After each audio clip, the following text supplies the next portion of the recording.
Hey there, crypto family. Welcome back to XRP Insider, your home for everything XRP. I'm absolutely pumped to be here with you today, and I really hope you're having an amazing day, no matter where you are in this incredible world of ours. Today, we're diving deep into some game-changing XRP news that honestly has me pretty excited. But before we jump in, let me share something that caught my attention from JD Nomax that's absolutely brilliant. Here's the thing that most people are missing. XRP's growth isn't going to be speculative anymore. It's going institutional. And that's exactly what real, sustainable growth looks like, folks. Nasdaq just dropped some serious analysis, and they're seeing the XRP ledger becoming the network where banks, stablecoins, and tokenized assets all come together. Think about that for a second. The reason? It's got everything financial institutions actually need: built-in compliance, crystal clear regulations, rock-solid security, and settlement you can count on. Here's what Nasdaq is predicting, and this is huge. Over the next 3 years, XRP is going to absolutely explode in size. We're talking about the network adding features that banks will actually use every single day. More on-chain capital flowing in through stablecoins and other assets. And here's the kicker. It's going to become the go-to platform for moving and storing tokenized real-world assets. Now, I know what you're thinking, but the price just goes sideways. Trust me, I get it. Watching XRP move sideways can feel pretty boring sometimes. But here's what seasoned investors understand. All that sideways action, that's momentum building up for what could be an absolutely massive parabolic run.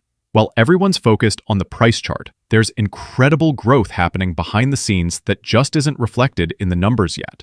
Speaking of things happening behind the scenes, Ledger is considering a New York listing after their revenues hit triple-digit millions in 2025. And you know what's driving that?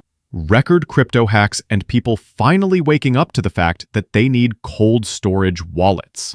Let me be crystal clear about this. If you're holding your crypto on an exchange, you're playing with fire. Not your keys, not your crypto. I can't stress this enough. I don't care how trustworthy an exchange seems, you just don't know what's really going on behind closed doors. Remember FTX? Everyone thought it was bulletproof. Celebrities were endorsing it left and right. And then what happened? Complete collapse. People lost everything because they trusted an exchange with their life savings. Here's my prediction. We're going to see a lot more people lose their crypto because they're using exchanges that don't properly follow KYC and AML regulations. These know your customer and anti-money laundering rules are going to create massive bottlenecks for exchanges. But Ledger going public? That's actually fantastic news because it'll finally open people's eyes to why they need proper cold storage. Now, here's something that barely anyone is talking about, but it's absolutely massive. Mr. Mann pointed this out. Basel III endgame rules kick in on January 1st, 2026. And when I say carnage will follow, I mean it. Banks are going to fail, people are going to struggle, and if you think things are challenging now, just wait. Even Jamie Dimon is terrified of Basel III. He's literally begging Congress to get rid of these requirements because banks will have to hold specific amounts of capital. But here's where it gets interesting. I actually asked AI how XRP could fix the Basel III problem. XRP, the native cryptocurrency of the XRP ledger that Ripple developed, is designed for lightning-fast, ultra-low-cost value transfers. Through Ripple's on-demand liquidity service, XRP acts like a bridge asset for cross-border payments. It gets sourced from the open market and converted in literally seconds. This directly tackles every major Basel III pain point. But here's the real game changer. Ripple wants to unlock all that nostro vostro money. For those who don't know, that's the massive amounts of money banks have to park in accounts all over the world just to facilitate international transfers. With XRP, banks can bring all that money back home and completely solve their liquidity problems. XRP could absolutely fix the banking industry's Basel III headaches, and we're less than 2 months away from these requirements kicking in.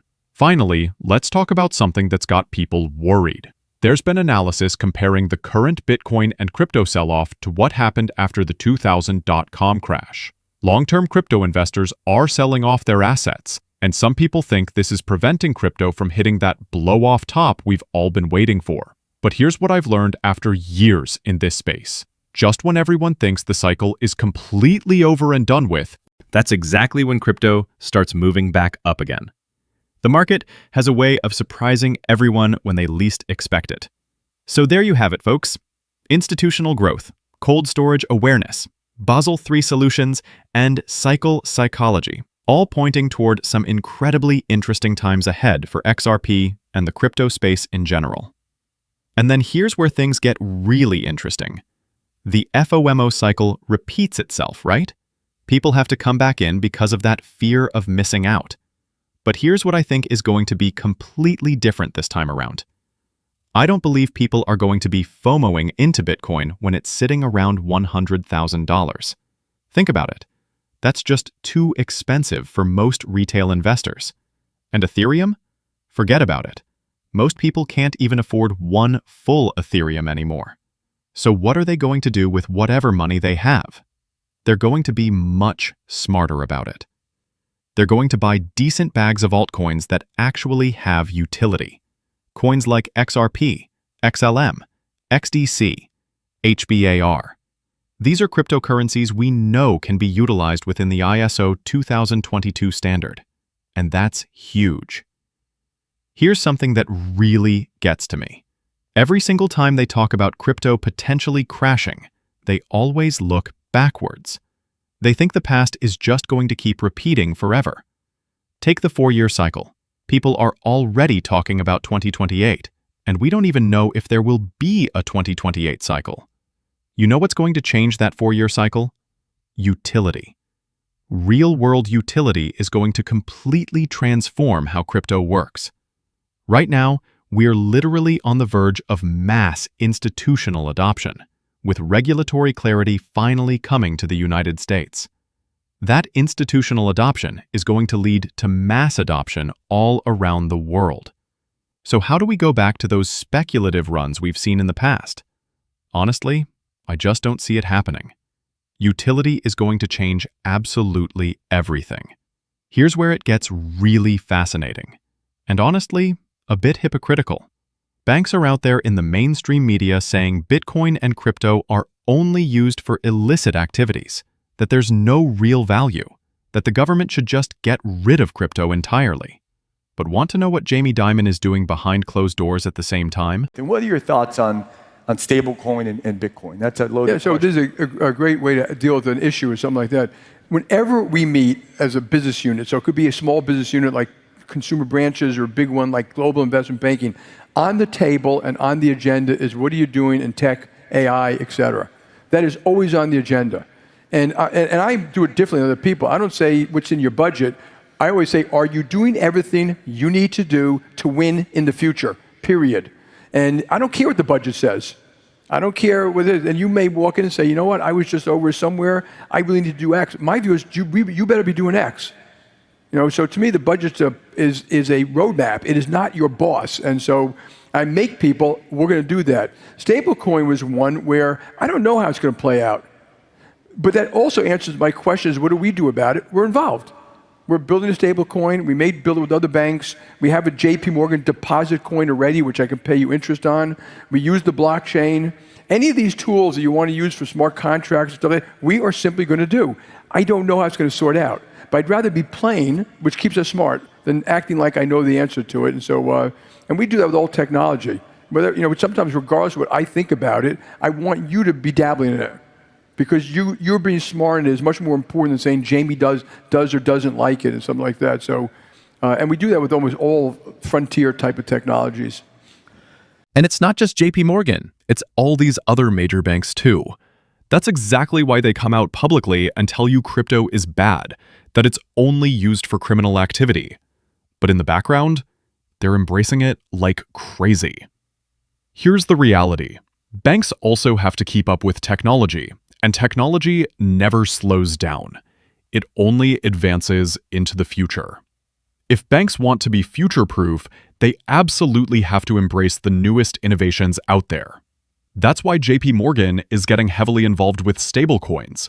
Goldman Sachs is doing the same thing.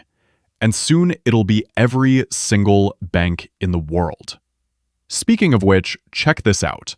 From hype to real use, stablecoin payments surge $41 billion in Q3 2025.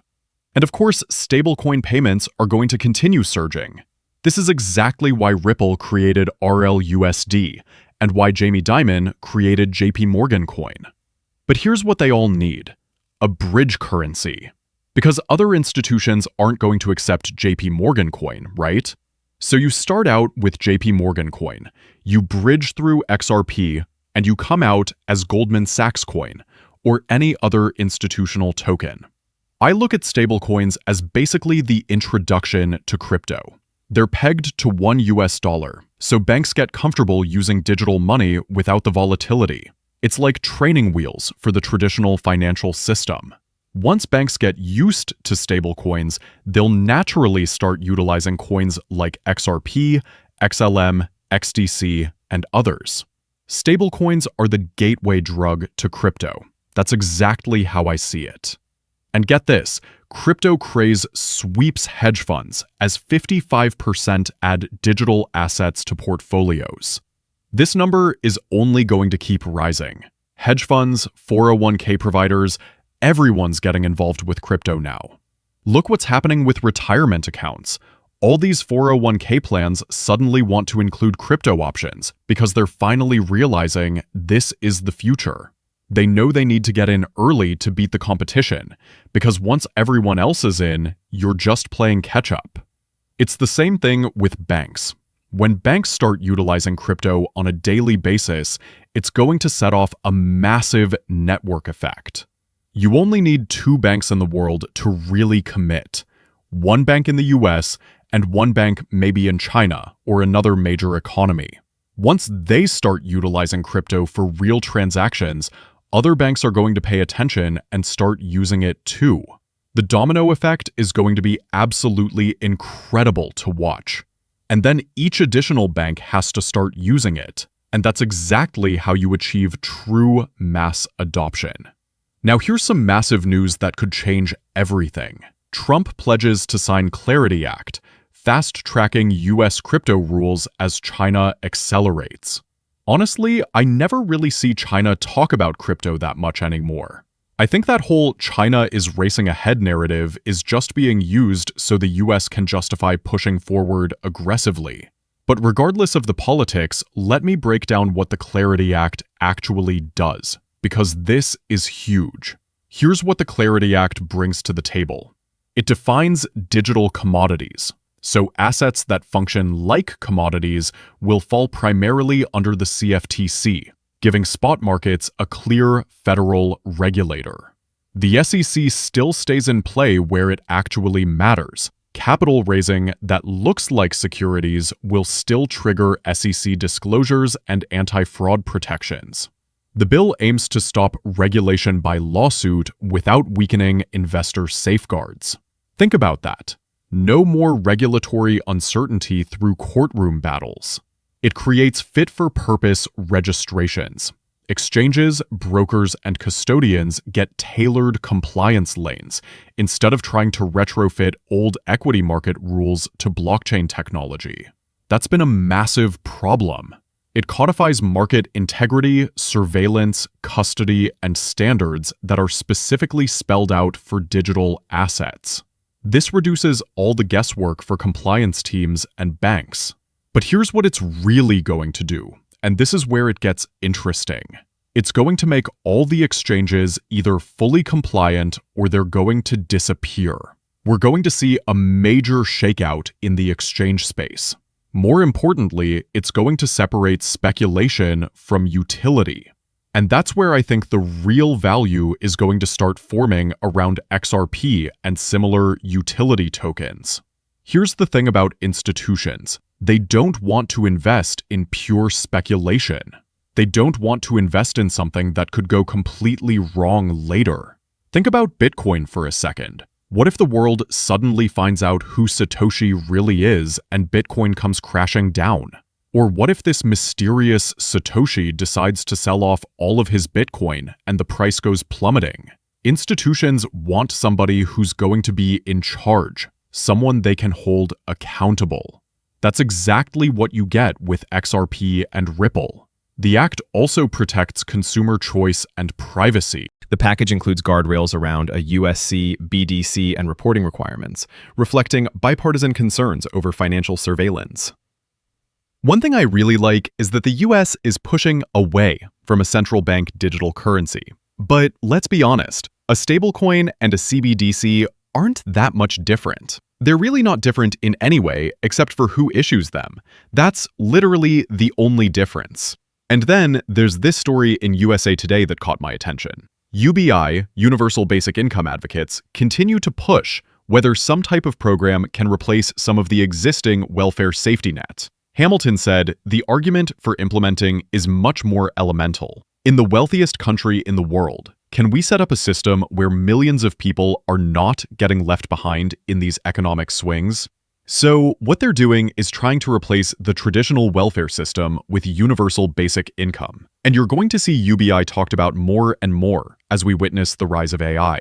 Look at what just happened with the government shutdown. It was all about food stamps. Are people going to get their food stamps or not? They want to get a system in place that guarantees a monthly income, whether the person works or doesn't work. And they're going to say, well, AI is taking all the jobs. That's going to be the justification for universal basic income. But here's what I think is absolutely fascinating. XRP investors can break away from this entire system. I even think we'll be transacting on completely different rails than central bank digital currencies. Think about this for a second. Crypto is going to become the machine-to-machine money. It's going to be so incredibly valuable that they're going to have to create a separate network for people who want to transact away from central bank digital currencies. Why? Because the wealthiest people in the world don't want their transactions tracked or traced. And here's the kicker. If you hold XRP long enough, you could very well become one of those wealthy people. Remember what they always told you when you bought your XRP? Welcome to becoming the new 1%. That could absolutely happen. Nobody knows where XRP is going to top out. Everyone's always trying to put these artificial price caps on it. They said, well, it's never going to go above $100. Then it was, it's never going to go above $1,000. Now some people say $10,000 is most likely the top for XRP. But think about this scenario. Once you have AI paying other AI systems on a daily basis, plus you have massive cross-border payments happening, plus you have real-world asset tokenization happening on the XRP ledger worth trillions of dollars, plus the derivatives market getting involved. How can XRP not hit price points that would absolutely shock every single one of us? The infrastructure is being built right now. It's happening in the background. It's just not to the point where it's reflected in the price yet. But once that utility really kicks in and the price starts reflecting the true value, every single retail investor is going to be completely priced out of XRP. Mark my words, people will be buying pieces of one XRP in the future. Just wait and see. Until that happens though, we need to stay patient. The foundation is being laid. The partnerships are forming. The regulations are getting clearer. And the utility is growing every single day. We're witnessing the early stages of something that could be absolutely life-changing. What do you think about all this? Are you ready for what's coming? Do you think XRP could really reach those astronomical price levels? Drop your thoughts in the comments below. And as always, thanks for being part of the XRP Insider family. Remember, patience pays in this game. I'll see you in the next one.